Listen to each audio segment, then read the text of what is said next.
ఓం శ్రీ గురుభ్యో నమః. ఓం శ్రీ మాత్రే నమః. శని వక్రగతి 138 రోజుల పాటు జూలై 27వ తారీఖు నుంచి డిసెంబర్ 11వ తారీఖు వరకు కూడా శని వక్రగతి యొక్క ప్రభావం మేషాది ద్వాదశ రాశుల మీద ఏ విధంగా ఉండబోతుంది? శని ఆయుష్ కారకుడు.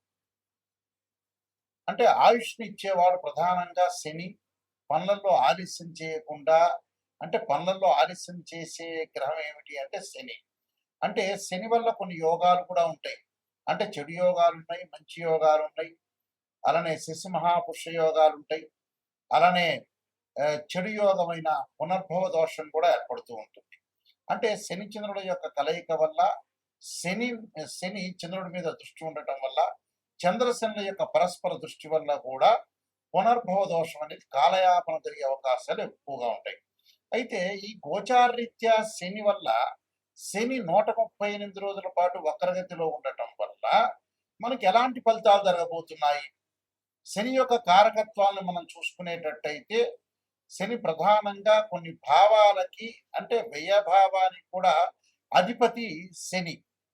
అలానే ఇక్కడ శని ఏదైతే ఆయుష్ని, ఆరోగ్యాన్ని, ప్రధానంగా పనులలో ఆలస్యాన్ని, అలానే ఇలాంటి విషయాలన్నిటి కూడా కారణభూతం. అంటే ఇనుము, ఆయులు, పండ్లు, అలానే ఆరోగ్యపరంగా ఇబ్బందులు, అలానే ఎముకలు, అలానే పాదాలు, కీళ్ళు, ఇలాంటి వాటిలన్నిటి కూడా కారణభూతమయ్యే గ్రహం ఏంటంటే శని. అంటే ప్రమాదాలు, అనుమానాలు, అవమానాలకు కూడా కారణభూతమైంటే శని. మరి శని గ్రహం, ఇవన్నీ కూడా శని గ్రహం యొక్క ఫలితాలు ఏ విధంగా ఉండబోతున్నాయి? మరి ఇవన్నీ చెప్పేవి ఎలాంటి ఫలితాలు అంటే గోచారరీత్యా చెప్పబడే ఫలితాలు అంటారు. అంటే బర్త్ చార్ట్ అనుసరించేవి కాదు, గోచారరీత్యా చెప్పబడే ఫలితాలు. అంటే బర్త్ చార్ట్కి గోచారానికి లాట్ ఆఫ్ డిఫరెన్స్ ఉంటుంది. అంటే ఒకటి ట్రాన్సిట్ సిస్టము, ఒకటేమో నాటల్ చార్ట్, అంటే బర్త్ చార్ట్ అంటారు. ఇప్పుడు చెప్పే గోచారం అనేది 20% ఫలితాన్ని నిర్ణయం చేస్తుంది.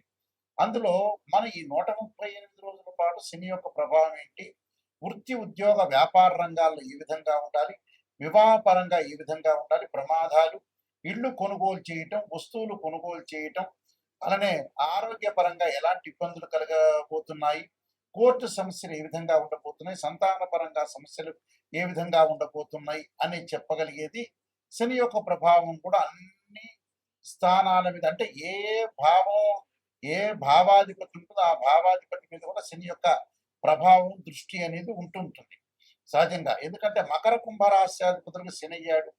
భావాధిపతి వేరు, ఇక్కడ రాశ్యాధిపతి వేరు, అక్కడ ఉండే గ్రహం వేరు. ఇక్కడ గోచారరీత్యా శని యొక్క ఫలితం ఏ విధంగా ఉండబోతుంది, వక్రగతిలో ఉండటం వల్ల ఎలాంటి ఫలితాలు ఉన్నాయో ద్వాదశ రాశులకు మనం తెలుసుకుందాం. కుంభరాశి వారికి రాశ్యాధిపతి, వ్యయాధిపతి అయిన శని ద్వితీయ స్థానంలో ఉండి వక్రగతిలో పొందటం వల్ల ఎలాంటి ఫలితాలు జరగబోతున్నాయి? ముఖ్యంగా ఆరోగ్యపరంగా మటుకు ఇబ్బందులు కలగకుండా చూసుకోండి. వాహన ప్రమాదాల విషయంలో, ఎందుకంటే వక్రగతి అంటే వాళ్ళ జన్మరాశి మీద ప్రభావం పడుతుంది కాబట్టి కొద్ది జాగ్రత్త పడాలి. దానిలో ప్రధానంగా శరీరంలో కొంత హెచ్చు తగ్గులు ఉండటం ఒకటి, అన్నదమ్ములతోటి జాయింట్ వ్యాపారంతో ఆస్తి పంపకాల విషయంలో జాగ్రత్తగా ఉండాలి. రుణదాతల యొక్క ఒత్తిడి అధికంగా ఉండే అవకాశాలు ఉంటాయి. శరీరంలో ఆరోగ్య విషయం జాగ్రత్త ఉండదు. కీళ్ల నొప్పుల విషయంలో కానీ, అపకీర్తి, అప్రతిష్టల విషయంలో కూడా జాగ్రత్తగా ఉండాలి. దిగువన ఉన్న వారి వల్ల కొన్ని ఇబ్బందులు కలిగే సూచనలు ఎక్కువగా ఉంటాయి. అంటే ఫైనాన్షియల్ పరంగా కూడా కొంత జాగ్రత్తగా ఉండాల్సిన అవసరం ఉంది. అంటే డబ్బులు రాబడి రావడం తగ్గిపోతుంది. రుణదాతల యొక్క రుణాలు మనం ఎవరికైతే తీసుకున్నామో వాళ్ళ యొక్క ఒత్తిడి బాగా పెరగటం ఒకటి. ఉద్యోగ పరంగా, వ్యాపార పరంగా కూడా సహచరులతోటి ఎవరైతే కొలీగ్స్ ఉంటారో వాళ్ళతో కొన్ని గొడవలు జరిగే అవకాశాలు, బంధుమిత్రులతో కలహాలు జరిగే అవకాశాలు ఉంటాయి. కాబట్టి అవన్నీ జరగకుండా జాగ్రత్త వహించండి. వీళ్ళు తప్పకుండా మౌనవ్రతం ఒకటి, అర్ధనారీశ్వర యొక్క స్తోత్రాన్ని పాలన చేయటం ఒకటి, దక్షిణ కాళి యొక్క స్తోత్రాన్ని పాలన చేయటం చాలా మంచిది. ఇలా చేయటం వల్ల కూడా మంచిది. అలానే దత్తాత్రేయ స్వామి యొక్క కవచము, దత్తపారాయణం చేయటం వల్ల కూడా వీళ్ళకి మంచి జరిగే అవకాశాలు ఖచ్చితంగా ఉంటాయి. ఈ యొక్క శని యొక్క దోషం పోవడానికి చేయాల్సింది ఏమిటి అని అంటే, శనికి అధిదేవత, ప్రత్యదేవత, అధిష్టాన దేవతలు, అంతరిక్ష దేవతలు అనేవాళ్ళు ఉంటారు. ఈ అంతరిక్ష దేవతలో శనికి ప్రధానంగా దక్షిణకాళి స్తోత్రాన్ని ఒక దేవాలయంలో అంటే శివాలయంలో కానీ ఆంజనేయ స్వామి దేవాలయంలో కూర్చొని దక్షిణాకాళి యొక్క స్తోత్రాన్ని పాలన చేయడం చాలా మంచిది. దానితో పాటు శనికి అధిదేవత ప్రత్యదేవతలు అంతరిక్ష దేవతలు అనేవాళ్ళు ఉంటారు కాబట్టి అంతరిక్ష దేవత దక్షిణకాళి స్తోత్రాన్ని పాలన చేయాలి. అలానే శనివారం రోజున కానీ ఆదివారం రోజు కానీ కాలభైరవాష్టకాన్ని చదువుకోవడం చాలా మంచిది. ఈ కాలభైరవాష్టకాన్ని చదువుకోవటం వల్ల మనకు మంచి అవకాశాలు ఖచ్చితంగా ఉంటాయి. అలానే శనివారం రోజున ఈ 138 రోజుల శనివారం రోజున నల్ల నువ్వులు బెల్లాన్ని కలిపి గుండల్లాగా తయారు చేసి ఒక దేవాలయంలో ప్రధాన అర్చకులకు ఇస్తే ప్రధాన అర్చకులు అందరికీ కూడా వితరణ చేసే అవకాశాలు ఖచ్చితంగా ఉంటాయి. దాంతోపాటు శనీశ్వర హోమము అలానే 19,000 సార్లు శని జపాన్ని చేసుకోవటం కూడా చాలా మంచిది. అలానే ఆరోగ్యపరంగా ఇబ్బందులు కలుగుతున్న వ్యక్తులకి నువ్వుల నూనెతో శివుడికి అభిషేకం చేయటం ఒకటి. శరీర జర్జరీభూతే వ్యాధిగ్రస్తే కలేబరి ఔషధం జాహ్నవీతోయం వైద్యో నారాయణ హరి మంత్రాన్ని చక్కగా చదువుకోవాలి. నీలాంజన సమాభాసం రవిపుత్రమాకృతం ఛాయా మార్తాండ సంభూతం తం నమామి శనీశ్వరం అనే మంత్రాన్ని చక్కగా చదువుకోవటం.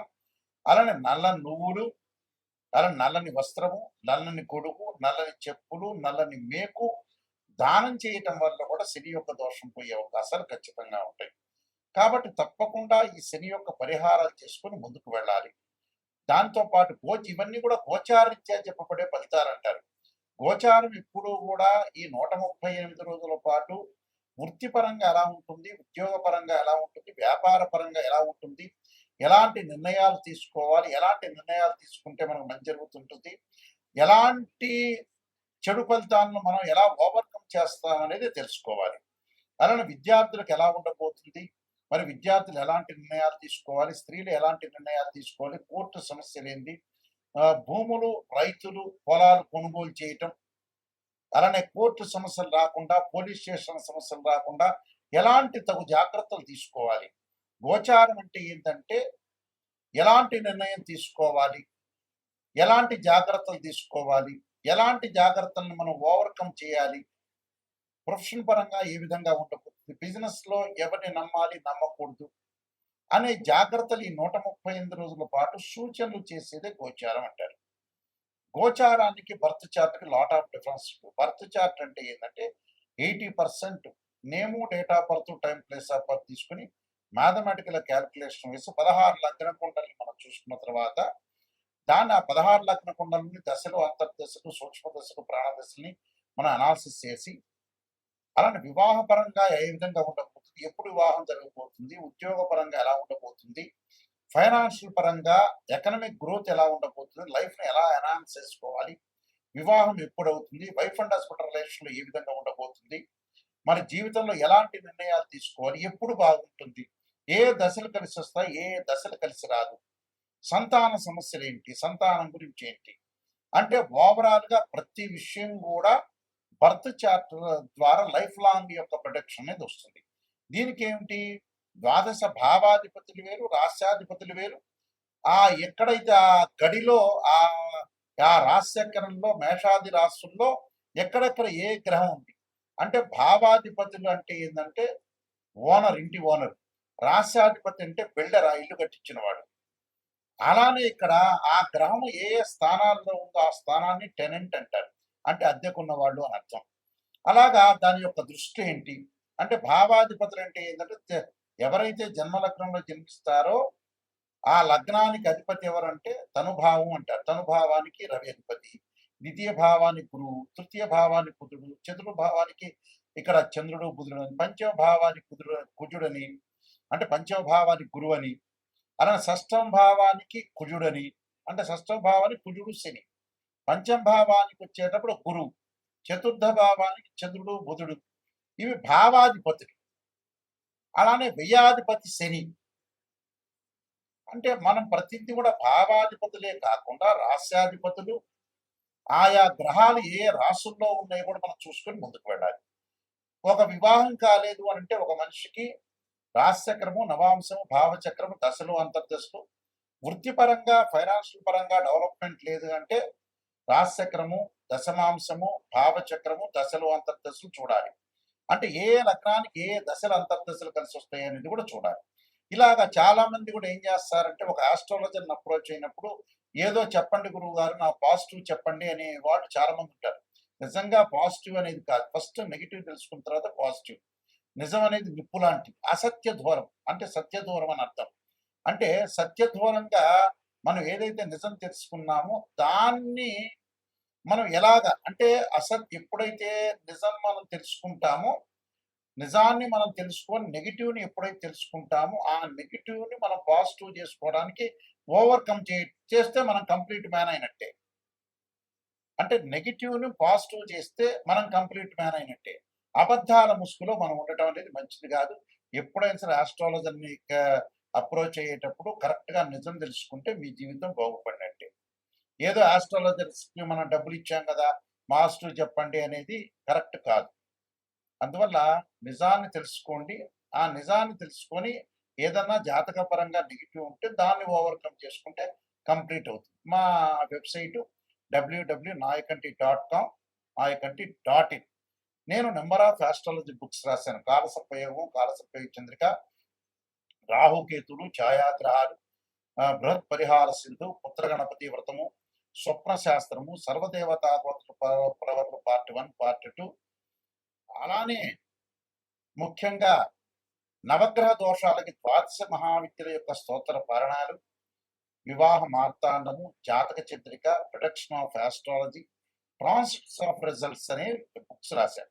మీరు అన్నీ కూడా నిజంగా నెగెటివ్ తెలుసుకొని దాన్ని పాజిటివ్ చేసుకోవడం ఎలా అనేది పాయింట్ ఆలోచన చేయండి. ఎందుకంటే మ్యాథమెటికల్‌లో డిగ్రీల్లో ప్రతిదీ కూడా అనాలిసిస్ చేస్తేనే మనకు తెలుస్తుంది. గోచారం అనేది 20% సపోర్ట్. ఈ 135 రోజుల పాటు ఎలాంటి సూచనలు, ఎలాంటి నిర్ణయాలు తీసుకోవాల్సిన అవసరం ఉంటుందనేది చూసుకోవాలి. ఎందుకంటే గోచారీత్యా శని ఎల్నాటి శని ప్రభావం, అలానే అర్ధాష్టమ శని, అష్టమ శని, కంటక లేదా పొంగు శనిలు ఈ విధంగా ఉండబోతున్నారు. ఎలాంటి పరిహారం చేసుకోవాలి అంటే నేను చెప్పిన పరిహారాలన్నీ కూడా మీరు పూర్తి చేసుకొని ముందుకెళ్తే మీకు మంచి జరిగే అవకాశాలు ఖచ్చితంగా ఉంటాయి. మీకు అందరికీ కూడా స్క్రీన్ మీద స్క్రోలింగ్ అవుతున్న నెంబర్ కనపడుతుంది. ఆ నెంబర్‌కి నాకు కాల్ చేయొచ్చు. మీ అందరికీ కూడా పరమేశ్వరుడి యొక్క కరుణా కటాక్షం ఉండాలని ఆశిస్తూ సర్వే జనా సుఖినో భవంతు.